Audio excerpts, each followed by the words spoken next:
మర్చిపోయి తనే ఆ రాయి తోసేయాలని ప్రయత్నం చేసింది. కానీ తన శక్తి సరిపోలేదు.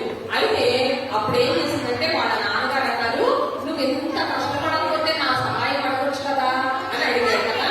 అడిగినప్పుడు వాళ్ళ డాడీ సహాయం తీసుకుని ఆ రాయిని సులువుగా నెట్టేసి చక్కగా పొయ్యి తోపినట్లుగా మనకి స్టోరీ చెప్పింది. పిల్లలు అట్లాగే మరి మనకి బలమేమో ఒక్కోసారి మన శక్తి మనకి సరిపోదు, మనం కొన్ని పనులు మనం చేయలేము. అప్పుడు మన బలం కోసం ఎవరిని అడగాలి?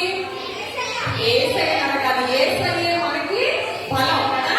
ఇక్కడ వీళ్ళ ఫాదరు మరి యేసయ్యకి సాదృశ్యంగా కనబడతా ఉన్నారు. అయితే యేసయ్య శక్తి ఇచ్చిన ద్వారా, యేసయ్య తనకి హెల్ప్ చేయడం ద్వారా ఆ పెద్ద రాయిని పక్కకి నెట్టివేసిందట.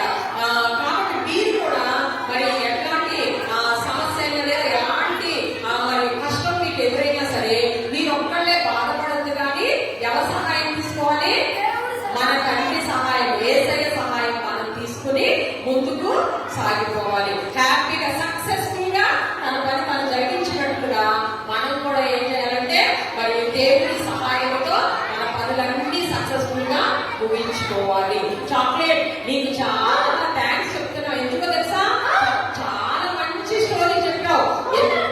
ఎందుకంటే నిజమే నిజమే దేవుడే మనకి, గట్టిగా చెప్పు, నువ్వే చెప్పు ఆ మాట పిల్లలకి నువ్వే చెప్పు ఆ మాట. దేవుడే మనకి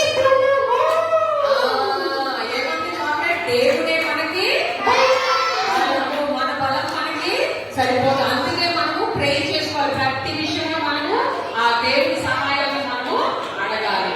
ఓకే చాక్లెట్, చాలా థ్యాంక్స్ చాక్లెట్, చాలా మంచి స్టోరీ చెప్పావు.